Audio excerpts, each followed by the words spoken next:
Seja bem-vindo ao Café, um podcast do Hub Católico. Café. Olá, amigos! Estamos começando aqui mais um café, nossa segunda temporada de café. A gente fez uma sequência ali com vários episódios. Agora vocês podem ver que tem muitas mudanças. Quando vocês virem o Alan aparecer na tela, vocês vão ver que o cenário dele está diferente, meu cenário está diferente. O Alan está diferente, vai contar daqui a pouco para vocês aí qual é a novidade dele. Para quem já segue ele já sabe, né? Para quem ouvia só o podcast ainda não sabe. E nós temos o prazer de ter aqui um convidado top de linha para começar essa segunda temporada. Mas deixa eu te cumprimentar, Alan, antes, e aí tu já chama o nosso convidado e apresenta para a galera, por favor. Seja bem-vindo, Alan. Muito obrigado, Thiago. Antes de apresentar aí o nosso convidado, falar um pouco das mudanças que aconteceram depois de um longo inverno, né, sem café. Muitas mudanças aconteceram, curso lançado, sucesso no curso lançado no Hub, o Hub Católico foi ao auge, depois voltou à sua normalidade, e agora vamos focar mais uma vez na produção de conteúdo. Na minha vida, a diferença é que agora eu sou mais que o marido da Ticiane, eu sou o pai da Tereza, né? Então, é uma realidade que mudou, mas como podcast, Thiago, não é para falar de nós, assim, para saber dos nossos convidados. Uma pessoa que tem uma vida muito mais interessante que a nossa, né, cara, para contar para a galera. Nossa, com certeza, né? Pela primeira vez, acho que é o primeiro gremista que a gente entrevista aqui nesse podcast, pelo menos que seja declaradamente gremista, mas é justo porque já tivemos aí a participação do Thomas Juliano, que é um colorado fanático. Agora um grande colorado. Um outro colorado, cara que manja muito da vida do estudo de santos brasileiros, J.K. Chester, então, um prazer chamar e dar continuidade ao nosso podcast, entregar a xícara de café aí pro Júnior voltando. Boa tarde, boa noite. E aí, gurizada, prazer imenso aí, pô, vocês me colocaram numa lista de pessoas que realmente têm a vida interessante, cara. A minha vida assim, só é interessante na perspectiva chestertoniana, né? Que é tu achar maravilha dentro de uma rotina normal. Então, basicamente, se for assim, toda a vida é interessante, né, cara? Mas assim, realmente fiquei bem feliz com o convite de vocês aí. Acabei de me dar de conta que tomei 5 xícaras de café durante o dia e que eu não preparei um café para agora. Então, de repente, faz um cappuccino ali, amor, por gentileza, ali. Eu tenho uma secretária aqui, né, comigo, que basicamente também manda na empresa de casa aqui, né? Então, é um prazer imenso aí estar aí com vocês. Acho que a gente vai se apresentando melhor conforme as perguntas, né? E com certeza, né, se a live não cair por causa do meu time, vai ser muito legal. Bom, Thiago, vamos fazer como antigamente fazíamos. Pois é, a temática, né? Já faz as suas perguntas lá, Marília Gabriela. Eu ia dizer, cara, tu falou da gente se apresentando, a dinâmica do podcast é justamente esse, a gente não faz um negócio tipo Marília Gabriela, assim, bate-bola, eu vou te perguntando. Não, o negócio é que tu diga pra galera quem tu é. Júnior Volcan, quem é o Júnior Volcan? Ele por ele. Beleza. Cara, bom, basicamente, eu tenho 28 anos de idade, né? Vou fazer agora 28. Eu sou casado, sou pai de 3 crianças. Uma tá no céu já, outra tá aqui dormindo e a outra tá na barriga da esposa, né? Crescendo. A gente não sabe ainda com certeza o que é, então estamos guardando a informação. Já temos uma suspeita já. E eu sou graduado em filosofia. Às vezes eu tenho vergonha de dizer isso, né, por causa da universidade, mas a vida universitária é isso aí, é uma vergonha para todo mundo. URGS ou PUC? Não, eu me formei, cara. Primeiro eu comecei fazendo graduação em psicologia na Unicinos. Eu tinha uma bolsa lá, mas daí eu cansei daquele negócio Daí eu tentei migrar para o presencial e pensei, quer saber, eu não vou fazer. Conversei muito com o professor Felipe Neri na época, depois o Clístenes também, conversei com ele. Disse, cara, a melhor coisa que tu fez. Passei para uma faculdade à distância, peguei na Uninter, não me incomodei nunca mais com colega, com professor, com nada, me formei, entendeu? E resolvi o problema do diploma porque eu queria dar aula. Mas aí, nesse meio tempo, eu sempre tive uma veia empreendedora de querer fazer alguma coisa por fora, assim, né? Vários contratempos da minha família e tal. E aí conheci a minha esposa, a gente namorava, me mudei para Passo Fundo, porque eu sou natural daqui de Porto Alegre, de Cachoeirinha, na verdade, eu morei a vida toda, mas sou natural de Porto Alegre. Cachoeirinha é tipo uma cidade bosta que ninguém sabe quem é no mapa, mas é do lado de Porto Alegre, só pra galera saber o que é. Tipo, do lado mesmo, tem uma ponte onde rolava uma cachoeirinha ali, é por isso que é o seu nome, né? É tipo um bairro afastado, né? É tipo um negócio assim, sei lá, pensa pra quem mora em São Paulo, Rio, pensa numa cidadezinha do lado que ninguém sabe quem é, mas só quem é da região sabe. É isso aí. No Rio é tipo a Baixada, assim, tipo Nova Iguaçu, um negócio assim. É menos, é bem menos que isso. Eu conheço Nova Iguaçu, eu duvido que alguém aí de Nova Iguaçu saiba o que é cachoeirinha, né? Mas assim, basicamente eu me dei para Passo Fundo daí. E lá me casei e comecei a fazer esse serviço, esse trabalho, né? Depois eu começou mais como apostolado, depois virou um trabalho mesmo, como professor nas redes sociais. Né? Por um tempo, junto com o Edmilson Cruz, a gente fundou o Instituto Vertes et Caritas, né? Chegamos a fazer congresso aqui e tal, fizemos um agito no Sul, se incomodando com os bispos. E aí depois a gente resolveu fazer carreira solo aí. O Edmilson virou uma estrela, né? Mas eu fiquei ali dentro dos meus trabalhos de pesquisa e, assim, eu sempre tive bem claro que eu queria trabalhar também nos bastidores, assim, eu não gostava muito de trabalhar só com a minha imagem pública, porque eu canso do jogo, assim, do Instagram, assim, tem hora, o Alan sabe o que eu tô falando, tem horas que tu cansa, entendeu? E eu não tenho muita paciência, sabe? Eu não gosto, assim, de estar toda hora, eu pensei, não, eu preciso fazer alguma coisa por fora.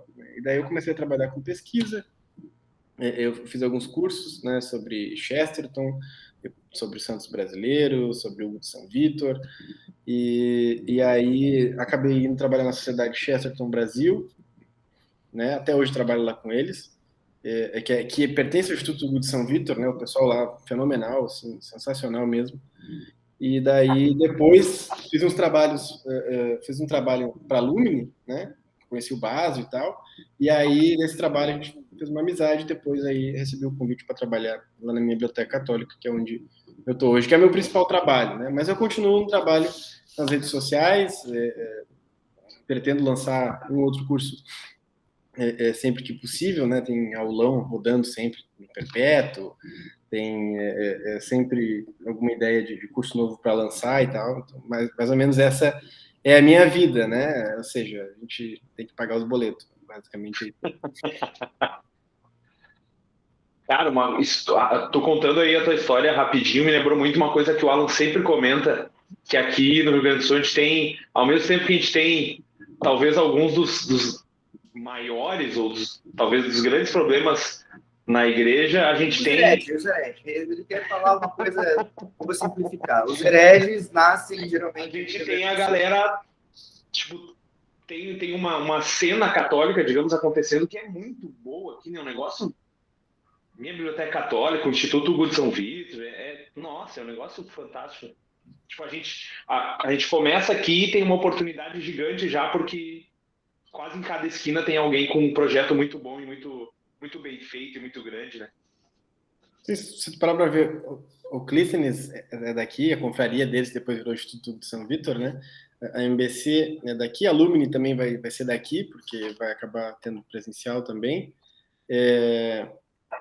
O Alan dos Santos veio daqui, ele morava aqui quando fez o Terça Livre.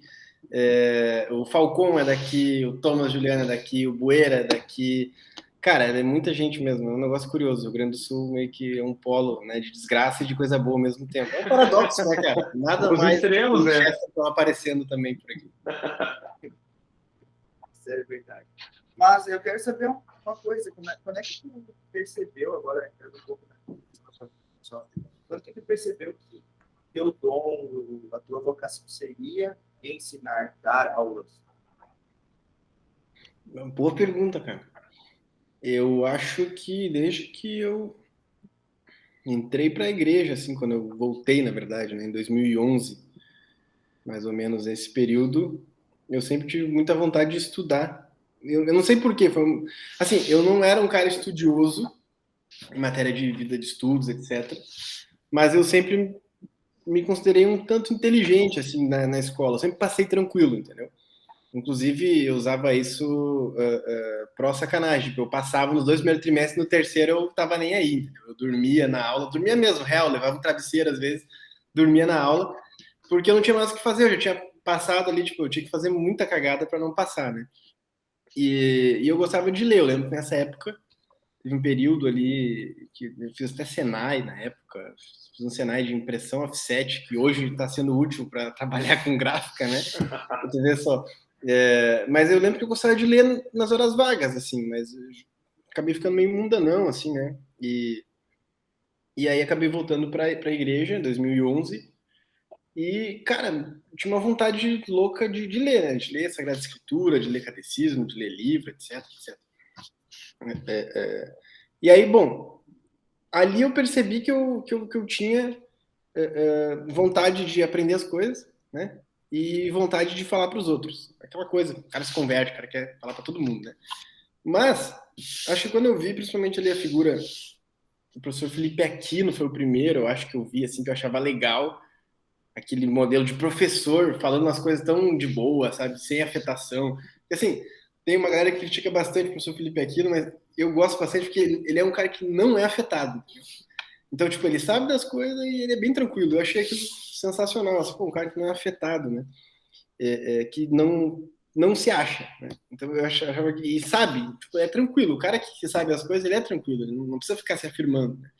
E aí, claro, depois, pelo professor Felipe Aquino, eu conheci o Padre Paulo, o trabalho que o Padre Paulo fazia. Naquela época era um Padre Paulo mais paulado, assim, né? Não sei quem lembra dessa época. Era muito bom. Herege, imoral! Pô, era uma coisa sensacional. Conheci o Olavo nessa época também, depois que fui conhecer alguns professores tomistas que me ajudaram bastante. Mas, assim, eu acho que eu só fui entender que eu tinha vocação para ser professor intelectual em 2015, quando eu troquei de curso. Ali eu percebi que, cara, eu não queria ser psicólogo, eu não queria atender pessoa, eu não tenho muito saco, assim, até nas mentorias que eu faço, tem mais isso, né? Tem mais esse trabalho, eu sou meio Júlio, tem uns 3, 4 trabalhos. Eu percebo que eu tenho paciência para escutar a pessoa, mas é porque a pessoa já veio me procurar para mudar, entendeu? Tipo, cara, eu vi que eu não podia ser psicólogo. Eu pensei, eu quero ser professor, então, de psicologia. Daí eu pensei, então, se é para ser professor de psicologia, eu vou mudar, vou ser professor normal. Então, ali eu me liguei. Mas eu tinha muito preconceito com esse negócio de vida intelectual, entende? Eu achava que era uma coisa que ia me desvirtuar da fé, ia me desvirtuar das coisas. Daí eu conheci a pedagogia, o método vitorino, né, de Hugo de São Vítor. Então ali, quando eu conheci o Hugo de São Vítor, acho que foi o momento que eu tive um estalo assim, não, é possível ser santo, certo, trabalhando com educação. E tudo que envolve educação. Ali foi o meu estalo, assim, não, é isso que eu quero fazer, né, é isso que eu quero dedicar a minha vida. Então eu comecei a tentar orientar a minha vida. Eu tinha alguns projetos na internet, tipo blog, coisa assim, mas que não era bem incipiente, bem pequenininho, né? Mas eu sempre estava fazendo alguma coisa. Aí depois, quando uniu esse negócio de ser professor com essas ideias empreendedoras junto com o Edmilson, a gente, vamos fundar um instituto, vamos fazer uns cursos aí, vamos vender para a galera. Tipo, não tinha perfil no Instagram ainda. Entendeu? Vendia no WhatsApp. Isso foi em 2018, mais ou menos, 2017, 2018, vocês estudaram. Por ali, 17, 18. E eu lembro bem que a gente estava se organizando para ir naquele congresso. O padre Paulo Ricardo foi proibido de vir para o Rio Grande do Sul. Vocês estão organizando, né? Era nós, Ele fez por vídeo. Né? E aí, nessa época, a gente já estava lançando os cursos e tal. E aí eu lembro que, bom, a gente conseguiu vender um pouco, mas viu que não era tão fácil assim, né? E viu que precisava dar uma profissionalizada e tal.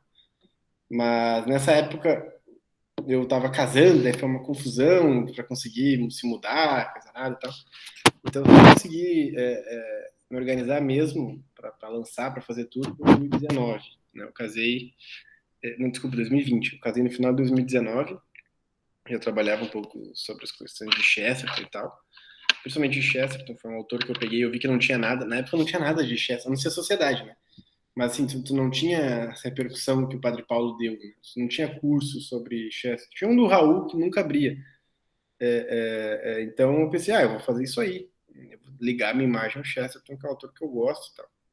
Que eu realmente tenho muita devoção e tudo. E aí foi indo, cara, as coisas foram acontecendo, uma coisa depois da outra, assim. Graças a Deus, hoje a gente tá bem feliz, assim, tem dificuldades, normal, como todo mundo. A família tá longe, tem várias dificuldades, mas Deus tem sido providente, né? E não adianta, assim, mesmo que às vezes eu não consiga estudar direito, como hoje é a minha realidade, né? Eu tenho que trabalhar muito mais do que eu gostaria de estudar. Ainda assim, os poucos momentos que eu paro para estudar. Deu uma cortada no áudio, não sei o que foi. Se botou a mão em cima do microfone. Acho que eu mexi aqui. Onde parou aí, então? Foi só a última frase que tu falou. Então, basicamente, eu percebo que os poucos momentos que eu tenho para estudar, eles valem muito mesmo, assim. Então, e essa é a vida de pai de família. Às vezes, a maioria do tempo tu vai fazer o que tu não quer fazer, mas tem que fazer. Essa questão da imersão no mercado digital, o povo acha que é fácil, que é moleza, né? Claro, o Júnior trabalha com coisas que não são estritamente apenas digitais, como, por exemplo, eu tenho feito. E também estou junto nele, eu me uno muito nessa questão, porque eu trabalho 8 horas por dia lá no estúdio de áudio, aí tem que chegar aqui, eu tenho que preparar uma aula, aí o cara quer aprofundar uma outra coisa, para daqui a pouco lá na frente lançar outro curso e fica preso naquilo ali. Então, minha vida é mexer, regular o volume das pessoas, ouvir bem-vindes, né? Como eu estava comentando esses dias com o Júnior, ouvir umas coisas assim que, meu Deus, e aí chegar em casa, ler o catecismo, preparar post e tudo mais. Então é uma correria, exatamente isso. Quando a gente acha o tempinho para estudar, tem que fazer valer a pena. E aí que entra numa pergunta que eu sei que tu gosta muito de falar de vida de estudos. Qual que é o segredo para te fazer o teu estudo, mesmo que seja um curto espaço de tempo, ele ser produtivo e valioso e render alguma coisa para ti? Bom, cara, a primeira coisa é que não tem muito um segredo, assim, não é um negócio meio gnóstico, meio cabalístico, assim, tipo, um segredo, um mistério, né? Não, tem alguns caminhos que encurtam, né? Mas é claro que eu entendi a tua pergunta. Inclusive, me compadeço da tua situação aí de ficar escutando essas coisas de menines e coisa nada, né? Isso aí é pior que todo mundo com as mãos no bolso, o negócio é triste. Agora, eu acho que assim, eu demorei alguns anos para perceber algumas coisas que hoje me são claras. Né? Geralmente a pessoa que estuda há bastante tempo, ela ajuda os outros porque ela encurta o caminho, né? E eu não me considero um intelectual ainda, acho que falta bastante para mim ser um intelectual. Eu me considero bem longe de um filósofo, por exemplo, que é o que eu quero alcançar, porque meu estado de vida hoje não me permite, né, alcançar o que eu quero. Talvez eu consiga, talvez não. Mas eu acho que existem alguns caminhos que são seguros, que são tranquilos, certo? Inclusive, é o que eu falo essa é a hora do arrasta para cima, né? Essa é a hora do merchan. É o que eu falo no aulão lá do Rezar, Estudar e Trabalhar. Tipo, existem conteúdos que me parecem essenciais e caminhos que são essenciais. Geralmente eu divido, né, em 4 eixos. Né? A vida de oração, certo? Espiritualidade e etc. Doutrina, né? Então, doutrina e espiritualidade, basicamente, é uma coisa que tu tem que saber, né? É essencial para a tua salvação, certo? Então, é uma coisa que tu precisa. Então, quanto mais... Existem...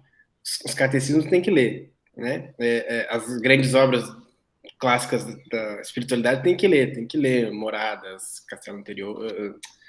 Caminho de Perfeição, tem que ler São João da Cruz, tem que ler, né, esses grandes autores, Santo Inácio de Loyola, os exercícios espirituais, para São Tomás, tudo isso. E claro, tu tem que ler dentro de uma devida ordem, num plano de estudos, né? Cada pessoa monta um plano, depende da aptidão da pessoa, depende do que ela gosta, que ela não gosta de ler, se ela tem facilidade para o idioma ou não, etc, etc. Então, tudo isso importa. Agora, doutrina e espiritualidade tem que ter, certo? Depois, geralmente eu pego a parte de história da igreja ali em si, né? Tem que saber um pouco dessas questões históricas. Faz parte, inclusive, para tu defender a tua fé, para tu te defender, entendeu? Para tu saber educar teus filhos e tudo mais. História é memória, né? Sem memória tu não se localiza. Então, tipo, E até para tu conseguir entender tanto a parte teológica quanto filosófica, porque tu precisa entender o contexto em que aquilo foi escrito, como surgiu aquela ideia, né? Claro, a primeira coisa, tu quer estudar um assunto, tu pega a história do assunto, né? Tu tem uma noção geral. Então, os caras querem estudar filosofia. O cara pega uma história da filosofia e dá uma olhada para ver se tu gosta, né? Porque daí tu pelo menos vai ter uma noção. Mas, não, eu quero estudar filosofia. Aí tu pega lá e larga uma introdução à lógica do Maritain, que é um autor controverso, mas que tem um bom livro, né? Tem bons livros. Cara, o cara paca. Dificílimo, né? Lógica é um negócio difícil pra caramba. Então, é uma parte histórica muito importante. Aí o terceiro ponto, aí dentro dessa parte histórica, só um adendo, né? Tem a vida dos santos, né? Que são quem preenche a história. A história só é bonita por causa dos santos, certo? Basicamente é isso. Senão seria sempre uma sucessão de cagadas, assim, né? De coisas ruins, assim. O terceiro pilar, cara, é filosofia, né? Vida intelectual, filosofia, as coisas básicas que tu tem que entender. Pelo menos se tu quiser estudar de verdade, tu tem que saber a origem das ideias, né? Vai investigando as causas, né? Por que o cara é marxista, né? Por quê? Aí tu vai nas causas, e de causa em causa tu vai investigando. E o quarto ponto é a literatura, né, cara? Então, aí tu tem que ler nacional, principalmente os clássicos, assim. Então, assim, o cara, eu quero estudar e tal. Tu quer estudar? Beleza. Então tu pega e faz o seguinte, tu vai lá, pega alguns teatros gregos, se tu quiser, mas se tu tiver mais coragem, pega Homero, entendeu? E lê aquilo lá, certo? Vai lá e lê, entende? E aí tu pega ali uma biografia de um santo, o Catecismo de São Pio X, e começa a estudar. Tu quer estudar? Então faz isso daí. Só que o cara não faz, entendeu? Ele fica procurando 25 cursos sobre como é que ele tem que fazer, ele não pega o livro e vai estudar. Então, assim, hoje as pessoas têm um fetiche para estudar. Porque, no fundo, as pessoas não querem a verdade. Elas querem o que a verdade vai trazer de status para elas, né? E, geralmente, nunca tem a parte da perseguição, né? Porque ninguém quer sofrer. Todo mundo quer ficar bem. Então, acho que a primeira, então, assim, o grande segredo, né? A magia aqui oculta, mas aberta a todos, né? É você amar a verdade, né, cara? Se quer entender mesmo a realidade, se quer entender o que está acontecendo ao redor de verdade, não feito um idiota que realmente não enxerga nada além de si mesmo, né, que é o conceito de idiota. Você quer realmente entender de onde as coisas vieram, para onde as coisas vão, né? Você quer amar a Deus, né, que é o sumo bem, a suma verdade, você tem que estudar. Assim, não tem, cara, assim, ó, eu já tive em vários meios dentro da igreja, já escutei bobagem tudo quanto é lá. Mas não tem como você hoje, para um pai de família, falando aqui entre nós, tá? Você educar seus filhos sem estudar. Nem você tem que estudar um mínimo, pelo menos largar para um bom professor. Como é que tu vai analisar se o cara é um bom professor ou não? Então, se você não consegue educar os seus filhos porque você não quer estudar, aqui eu não tô falando que você tem que ter vida intelectual, você tem que estudar. Estudar é outra coisa, vida intelectual é outra. Cara, você não é capaz de entregar tudo para amar Deus mesmo, entendeu? Tipo, estudar, cara, é uma coisa, tu para meia hora ali, é aquilo que o Sertilantes fala. Você tem 1 hora por dia, né? Eu não tenho 1 hora por dia. Vamos abrir o celular aí, vamos ver quanto tempo nas redes sociais para dizer se não tem 1 hora. Não, mas o cara trabalha das 8 da manhã à meia-noite, tá? Cara, o meu cunhado fez isso por vários meses, fazendo hora extra, 7 da manhã, meia-noite, e tava estudando, entendeu? Então, assim, não tem desculpa, cara. Assim, eu sei que tem casos que realmente não pode, mas quando o cara diz assim, eu não consigo, não sei o que e tal, aí entra o meu lado que não ia dar pra psicólogo, eu não tenho paciência. Cara, tu não quer, entendeu? Fala a real, tu não quer. Porque pra ver jogo do Grêmio eu consigo me organizar, entendeu? Então, se eu consigo me organizar para um jogo de futebol, eu consigo me organizar para ler. Tu pode até, inclusive, fazer igual eu e o Alan fazemos, certo? Que é orientar o teu segundo trabalho para isso. Então, tu acaba estudando para trabalhar, certo? É uma escolha, uma vocação e tudo mais. Mas, assim, nada te impede de tu pegar Corção depois, antes de dormir, e ler um capítulo por noite, 5 páginas por noite, sei lá. Entende? Nada te impede, a não ser tu, né? E os teus preconceitos. E aí, se tu tá numa situação extrema que tu não tem tempo mesmo, baixa a cabeça, aceita a circunstância e te esforça o máximo para sair o quanto antes dela, né? Porque aí sim, se tu ficar inventando moda e tipo, vou parar, não vou trabalhar, eu vou matar tempo no meu trabalho para estudar e tu nunca vai sair, tu vai ficar sempre nessa, mas eu não tenho tempo, mas eu também não melhor no trabalho, mas eu também não tenho tempo. Bom, te foca no negócio para tu ficar, ao invés de ficar 10 anos aí nesse trabalho que não te dá tempo, ficar 5 meses, sei lá. Essa é a questão, né? Ser consigo e suas circunstâncias. Então, eu digo assim, eu hoje não tenho tanto tempo, mas, pô, eu trabalho com um negócio que eu não preciso ficar 8 horas do dia ali no computador, mexendo na onda só. Cara, eu posso muito bem achar um tempo ali que eu posso abrir o Kindle no PC. É questão de achar. Achar tua circunstância, achar meio, porque hoje não tem desculpa. Isso que o Júnior falou, não tem desculpa para nada. Né? Tu tem o Instagram, tem o celular, um smartphone que consegue ter acesso ao mundo todo, um monte de PDF, um monte de coisa por aí. Só não faz quem não quer. Então, tu vai organizar o teu tempo para achar aquilo que tu precisa. Hoje tu é um pai de família, então tu estuda o básico para educar teu filho, né? Tu quer aprofundar em algum conhecimento específico, então tira também um tempo para aquilo. Agora, para mim, essa questão que o Júnior falou é uma máxima muito importante, né? Tu não quer ou tu não efetivamente não podes, né? Porque é isso que as pessoas têm que se perguntar. Tem um detalhe nela, que é o seguinte: estudar não é só ler, né? As pessoas acham que estudar é só ler.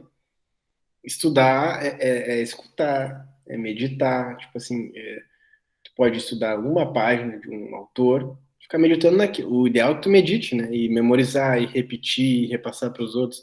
Para o colega de trabalho, entendeu? De vez em quando eu pego o colega de trabalho lá meu e tento explicar para ele: ô, cara, vem cá que eu vou te explicar o conceito de alma hoje. Eu fico enchendo o saco dos caras, né? Para ver se eu memorizo as coisas. Mas, assim, escutar hoje em dia, cara, tu tem tudo. Esses dias veio um padre aqui nos visitar.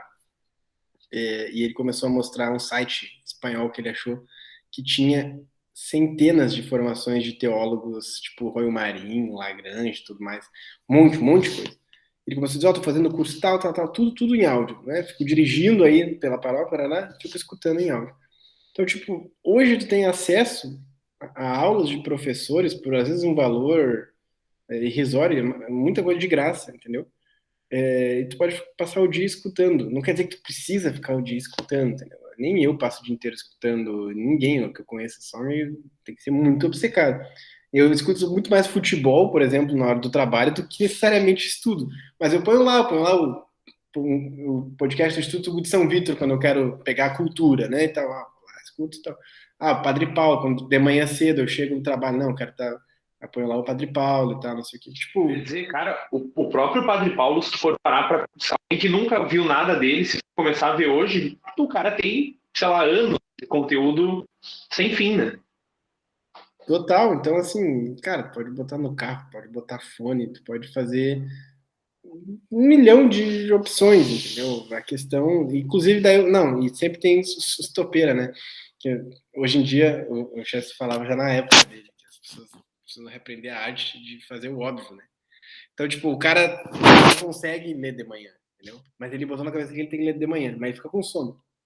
Não, velho, lê de noite, entendeu? De manhã, sei lá, faz flexão, come uma coisa boa, fica com a tua esposa, dá atenção pra ela, reza ali o que tem que rezar de manhã certinho e tal, mas faz outra coisa, entendeu? E acorda um pouquinho mais tarde. Eu sei que ninguém fala isso aí na internet, mas acorda meia hora mais tarde pra dormir meia hora depois, se tu funciona melhor de noite, lê de noite, entendeu? É uma coisa muito da pessoa, né? Claro, tem coisas que são essenciais. A oração é essencial, tem que ser feito e tal. Mas, assim, estudar e aí pega um tema bom, né? Ah, não, eu não gosto de história, o que eu vou fazer? Vou ler história. Aqui Aí tu no tá Sul, na hora ruim com o tema que tu não consegue ler, tu fica em meia hora em uma página e não sai do lugar. aqui no Sul a gente chama de lei guerrinha, né? Não sei se vocês sabem o que é lei guerrinha. Pesquisem aí no Google vocês o que é a lei guerrinha. É a lei guerrinha para estudar, entendeu? Ah, não vai dar certo? Vou fazer. É isso aí. Primeiro tema de estudo, né? Tu que não estuda ainda, vai no Google e procura Lei Guerrinha, o teu primeiro tema de estudo. Tu não vai colocar o violinista para tocar piano, né? Não tem. Cara, é inacreditável. Thiago, Cara, essa tua vocação toda intelectual, no final, ela se deu muito em parte pela tua caminhada de fé também, né? Tu comentou que foi quando tu voltou para a igreja e tal. Como é que foi isso? Como é que foi esse teu primeiro momento? Aí te afastou, voltou? A gente, eu e o Alan também, a gente conhece um pouco do ambiente, assim, de grupo de jovens ou de entrar na igreja adolescente. Então a gente imagina, mas o pessoal que está ouvindo provavelmente não tenha muita ideia de como tu pode ter ingressado, como é que foi começou a tua caminhada assim, na igreja. Cara, os meus pais, eles sempre foram católicos. Inclusive, o meu pai, né, o Volcan, eu herdei dele. Aí, o meu pai se converteu, tipo, década de 90 ali, no auge da renovação carismática. Meus pais sempre participaram, né? Inclusive, meu pai é primo do Marcos Volcan e tal, que é um dos líderes do movimento aqui no Brasil e tal. Era, pelo menos, não sei. E aí, tipo, eu cresci nesse ambiente católico carismático, entendeu? Que tem muita coisa boa e tem muitos problemas.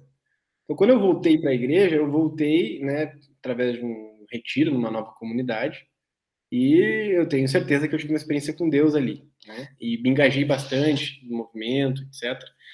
Questão de jovens e tal, engajei bastante, assim. Mas com o tempo, uma sucessão de várias coisas, eu fui percebendo, né, algumas questões que eu já não me enquadrava mais, certo? E no primeiro momento eu insisti em ficar, né? Porque, assim, eu não sei quem já teve, mas deixar de ser de algum movimento carismático que seja é você abandonar todo mundo.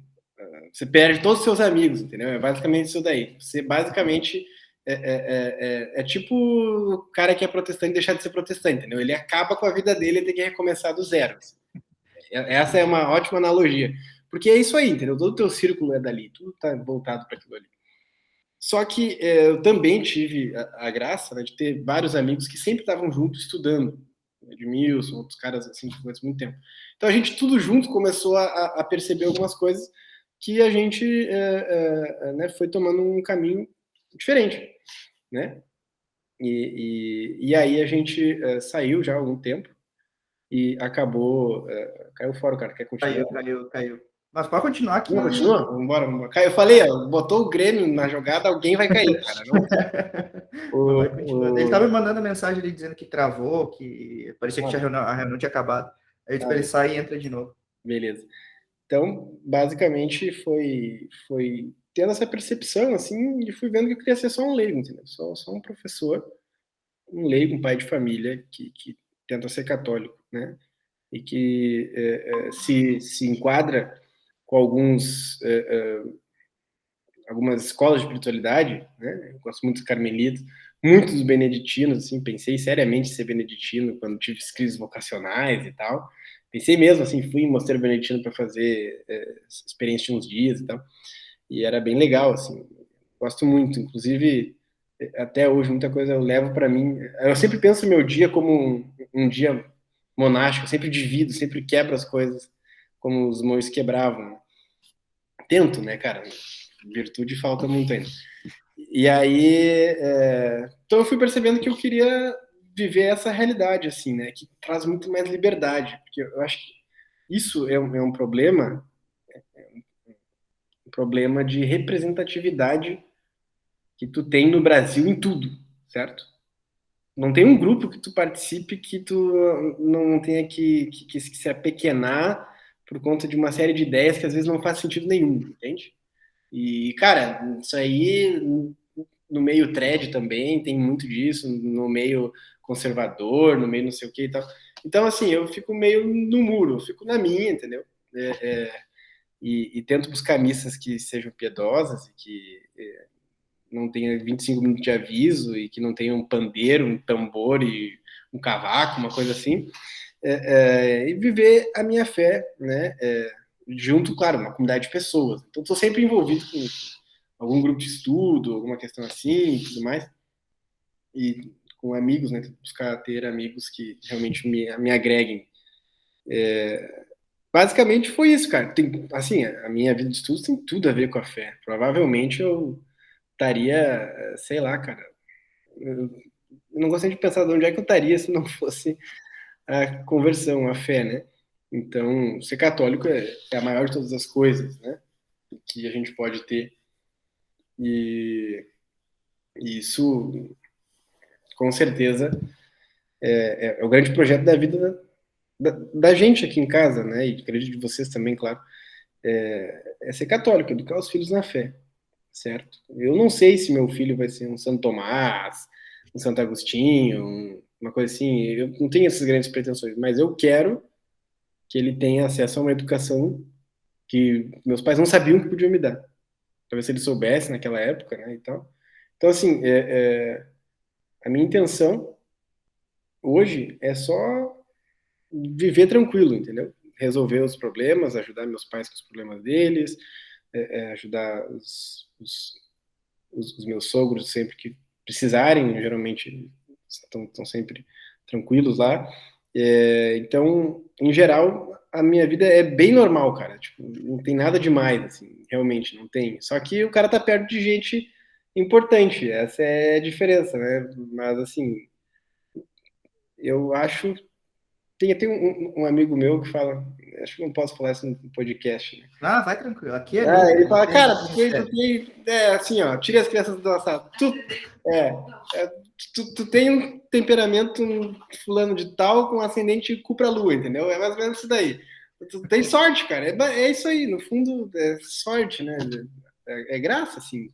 Até quando tive grandes problemas na vida, eu caí pra cima, né? Basicamente, assim. Foi providência de Deus. Então, em tudo a gente aprende, né, cara?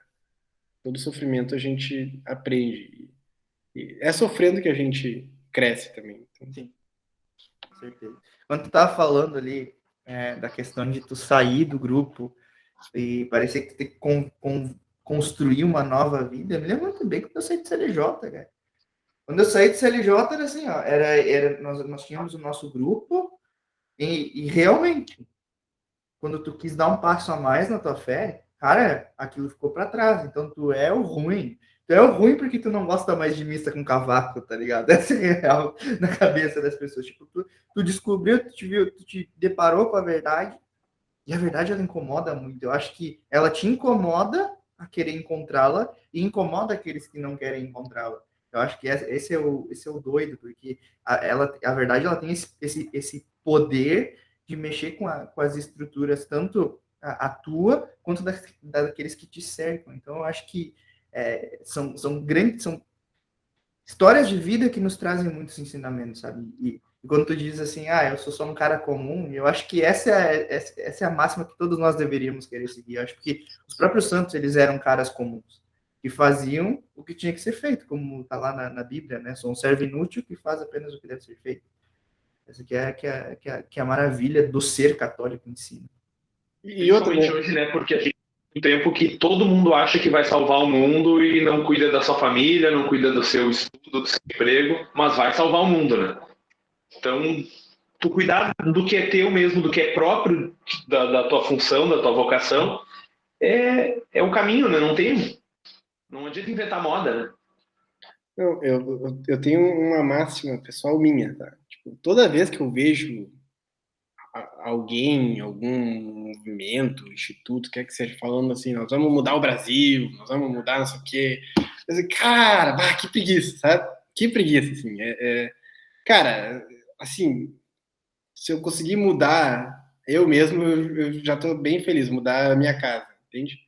Claro, não tem que pensar pequeno, tem que pensar em mudar muita coisa. Trabalho numa empresa que realmente está mudando muita coisa no Brasil, certo? Lá eu faço melhor e tal, aqui em casa também. Mas eu não acho que se dar tanta importância funciona, não ajuda, entendeu? Nunca ajudou. Então, é isso aí, assim, né? E sobre o cavaco lá, se eu quisesse pagode, certo? Eu ia lá na roda do grupo do Grêmio lá, certo? Nos aniversários do Paulo Miranda e escutava um pagode, mas na missa eu vou para rezar, né? Não para escutar pagode. Cara, o Paulo Miranda, o Rafinha e o Diego Souza iam gostar muito da missa de chegada que nós fizemos em pagode lá em Santana do Livramento. Eles iam adorar, iam virar católico na hora. Mas pagode dá sorte, cara. Desde o pagode o Grêmio tá indo bem. Não foi o pagode, foi o Nego Di, é diferente. É verdade, foi o Nego Di. Thiago? Cara, eu ia perguntar se tu não quer fazer aquela tua pergunta primorosa de todo o episódio. Ah, sim, voltando. Até porque a gente está falando exatamente disso, né? Da vida ordinária e tudo mais. Podemos deixar passar, né? Obviamente. Nós temos um padroeiro para esse podcast. E esse padroeiro, ele é um cara que falava muito de trabalho, de santificação da vida ordinária, de viver, de santificar as pequenas coisas que você faz no dia a dia.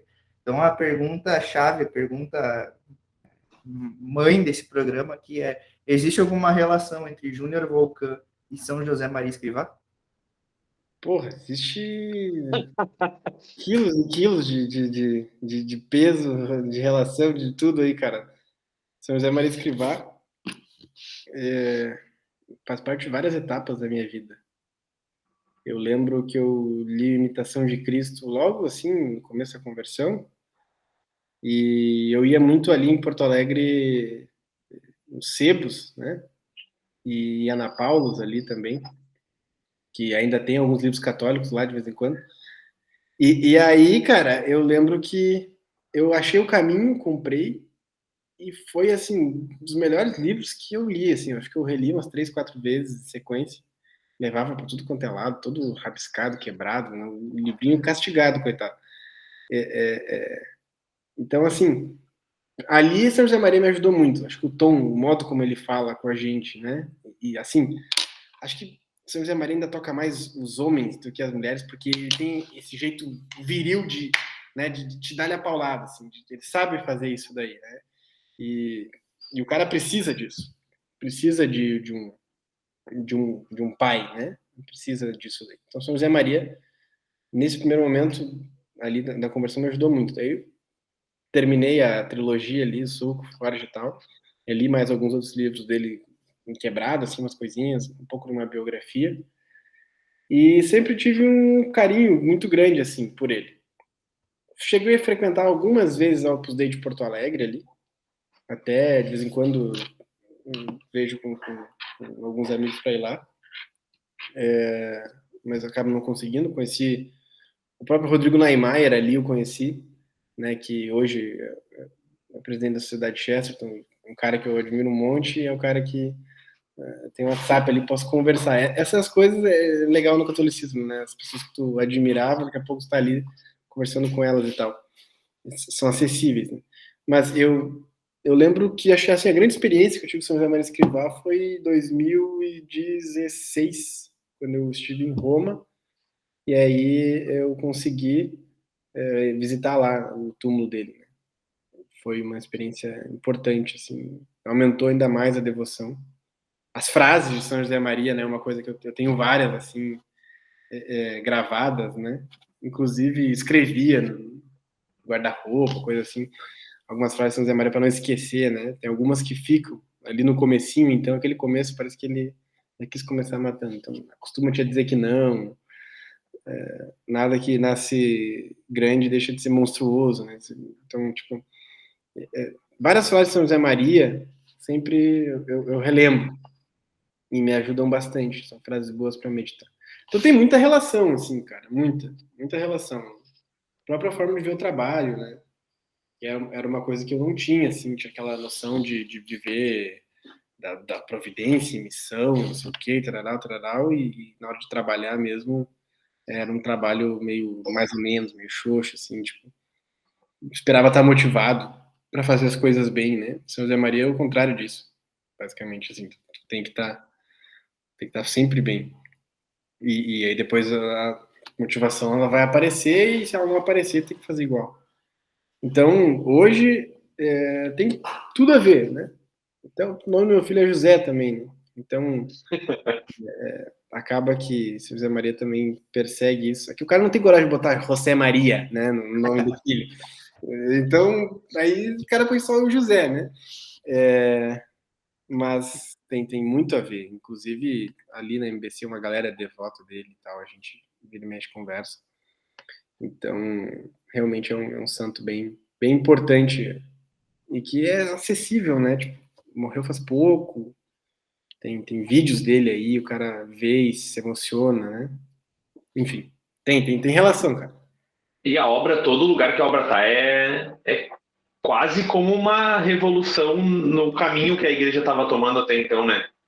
Porque aqui mesmo, em Porto Alegre, eu sempre costumo dizer que a obra e o Carmelo são as potências espirituais, assim, porque todas as pessoas que têm um trabalho relevante, ou que pelo menos tu sabe que estão se esforçando e buscando as virtudes e buscando missas e ajudando nas paróquias, elas têm, nem que seja um mínimo de ligação, elas já foram fazer uma direção espiritual, elas já foram numa formação na obra. É um negócio que parece que é um estalo, assim, em algum declínio que vinha vindo e muda completamente a comunidade católica do lugar, né? Sim, fora que é o seguinte, né, cara? Os que estão buscando a mesma coisa sempre acabam se topando por aí, né? Então tu vai buscar onde estão te dando, pelo menos nem que seja um pouquinho, né? Então, claro que são situações muito diferentes. O Carmelo é uma coisa muito mais antiga, muito mais tradicional, o Opus Dei. Até eu não conheço tanto sobre a fundação, estou estudando um pouco sobre isso, mas bem devagar. Mas assim, eu gosto muito de olhar a figura dos fundadores. Eu gosto muito, porque no fundo vai acabar que alguma coisa vai acontecer e aí uma parte vai ficar dividida, outra parte vai degringolar, outra parte vai ficar super bem por um tempo, vai ter vários santos. Mas eu sempre tento mirar tipo no fundador. Então, os beneditinos, cara, eu preciso conhecer São Bento. Né? Os franciscanos têm que conhecer São Francisco. Os carmelitas têm que conhecer Santa Teresa de São Cruz. Então, Opus Dei, a primeira coisa que tem que fazer, cara, tem que conhecer São José Maria. Né, cara? Então, é uma coisa que, para mim, até é bom, porque se um dia quiser fazer parte de uma ordem terceira, ou se vincular a algum movimento, ou prelazia, ou tudo mais, né, tem como, a partir desse conhecimento, fazer parte. Mas a vida dos santos é um negócio, assim, né, cara, não tem muito o que falar, só tu estudando, só tu vendo, porque não é só um estudo, né? No fundo é uma aula, é uma escola, E é um relacionamento, né? De é um certa forma. relacionamento também, claro. Imagina, tu pode conversar com o cara, entendeu? Bom, eu vou agora para uma rodada de 3 perguntas pinga-fogo do Júnior. Tá? 3 perguntas nada polêmicas, na verdade nem tão polêmicas e outras um pouco mais polêmicas. A primeira delas, J.K. Chesterton será santo? Cara, essa pra mim não é polêmica, essa pra mim tipo, vamos falar friamente, tá? Assim, na Inglaterra hoje, canonizar Chesterton é você romper com o mainstream, né? Você romper com toda uma estrutura que a igreja visível, né, que é a hierarquia hoje, tem medo de romper, certo? Porque a gente sabe que a igreja vive uma crise, onde a política cada vez mais impera muito mais, e então tem toda uma preocupação sempre da igreja para estar bem com as mídias, né? E canonizar Chesterton, beatificar Chesterton, foi basicamente parado por causa disso. O grande motivo é que ele tem acusações de antissemitismo, que é uma tremenda bobagem. Certo? No mesmo Nossa. Pio XII, né? Não, é uma coisa assim, ridícula, certo? Então, é perseguição. Cara, São José de Anchieta demorou, assim, mais de 450 anos para ser canonizado aqui. Então, o que eu vejo, na minha opinião, do que eu estudei de Chesterton, eu acho que ele pode ser canonizado. Se ele vai ser, aí espero ver isso, certo? Mas, assim, eu acredito piamente que Chesterton foi um santo, assim, de verdade. Eu acho que, inclusive, por vários episódios da vida dele. Assim. vários e vários episódios. Chester é um exemplo para mim em muitas coisas. Então, poucos homens eu conheço de ler biografias, a não ser os grandes santos, claro, né? Com tanta retidão, assim, com tanta pureza, com tanta busca pela verdade, sabe? Com tanta espontaneidade em fazer o bem, entende? É uma coisa, na minha opinião, né? Eu sou suspeito para falar, mas eu estudei esse negócio também. Quem discorda que me apresente argumentos, os caras pegam meia dúzia de frases não sei aonde e acham que estão, né? Então, tudo que eu estudei, eu acho que sim, ele pode ser santo, sim. Na minha opinião, ele é, tá? Inclusive, eu peço intercessão de Chesterton em vários momentos da minha vida. Isso é lícito, para quem não sabe, que se chama devoção particular. Pessoal que está ouvindo.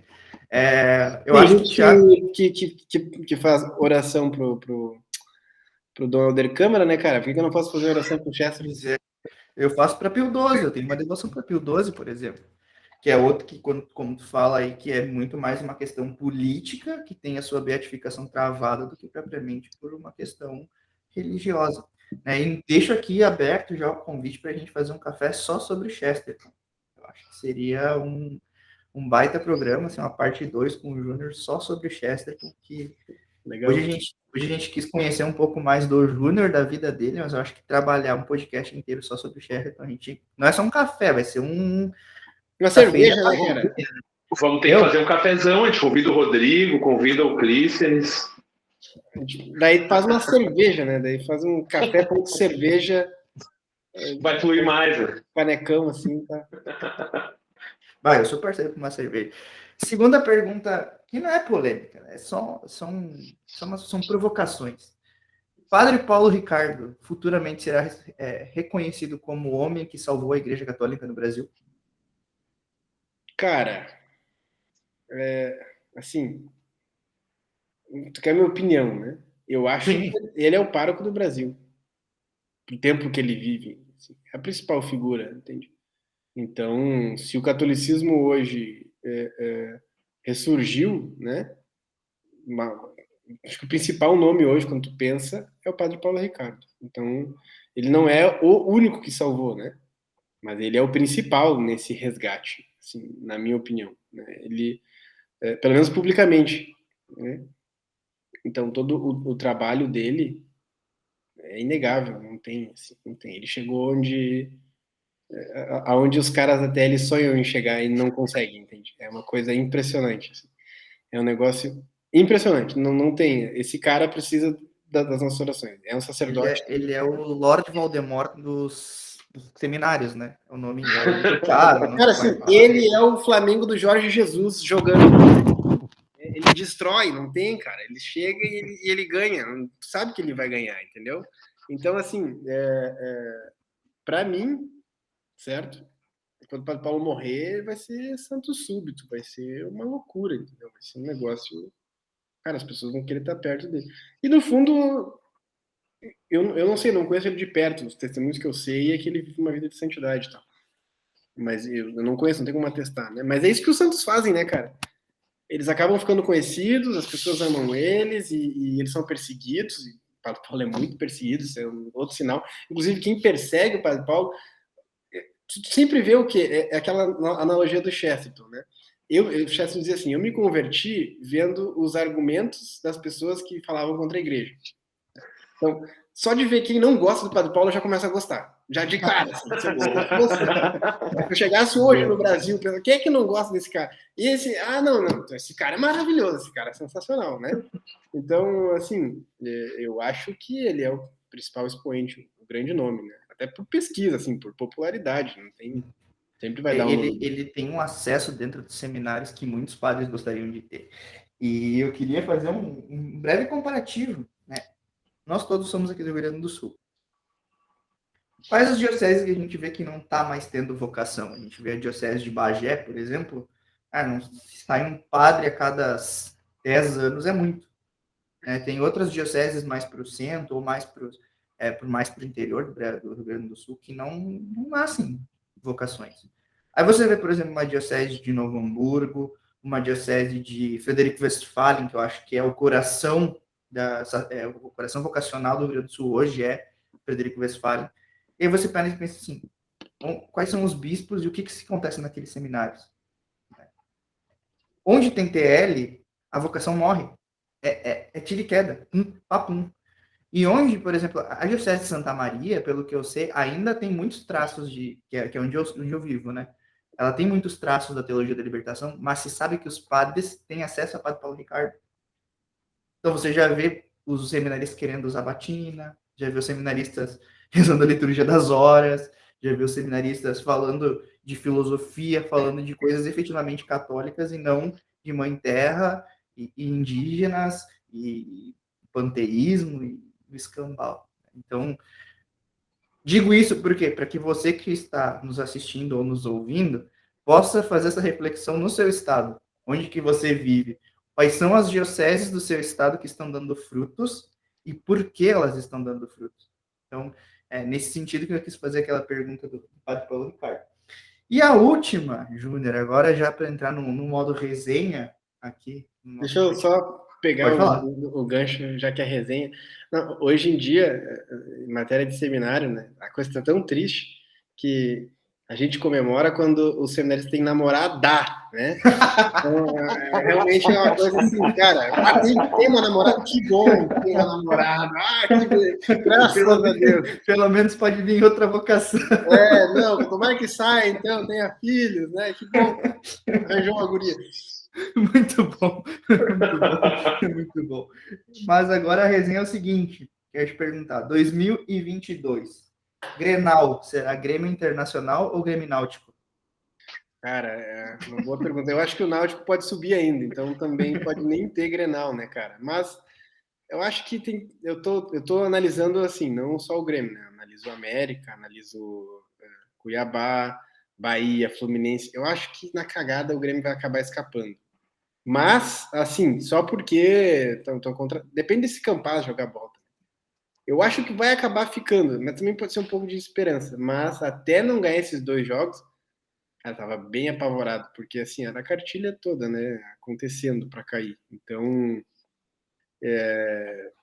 os jogadores são bons, mas é uma preguiça. É que o Renato deixou a marca dele ali, entendeu? Ele fez, cara, eu torço pelo Renato. Eu brinco até, tem uns amigos flamenguistas. Quem for flamenguista aí vai ficar de cara comigo, mas o Renato é maior que o Flamengo, por exemplo. Sozinho, tipo, sozinho. Ele vai pensar, não, quantos Libertadores tem o Flamengo? 2, o Renato tem 2. Quantos Mundial? 1, o Renato tem 1. Ah, quantas Copas do Brasil? 3, o Renato tem 3 Copas do Brasil, entendeu? Aí tu vai vendo, quantos brasileiros? Tá, mas o Renato só jogou, ele era um cara só, não tem como ter tanta coisa. Então, assim, sozinho o Renato é maior que a maioria dos times do Brasil. Certo? Mas ele estragou o time, né, cara? Ele conseguiu deixar ali o negócio realmente estragado. Eu espero que ele faça isso no Flamengo, que ele ganhe os títulos, vá para a seleção e deixe um estrago, entendeu? No Flamengo. Mas eu acho que ainda vai acabar tendo o Grenal, para desespero de vocês, né? Porque realmente, quando tem Grenal, assim, tomara que o Grêmio precise de um Grenal para escapar da Série B, porque daí a gente leva, né, cara? Porque eu não sei o que aconteceu no Beira-Rio, e de uma hora para outra, assim, inverteu os polos do Grenal, que os caras entram, parece umas frangas para jogar. É o efeito Renato também, né?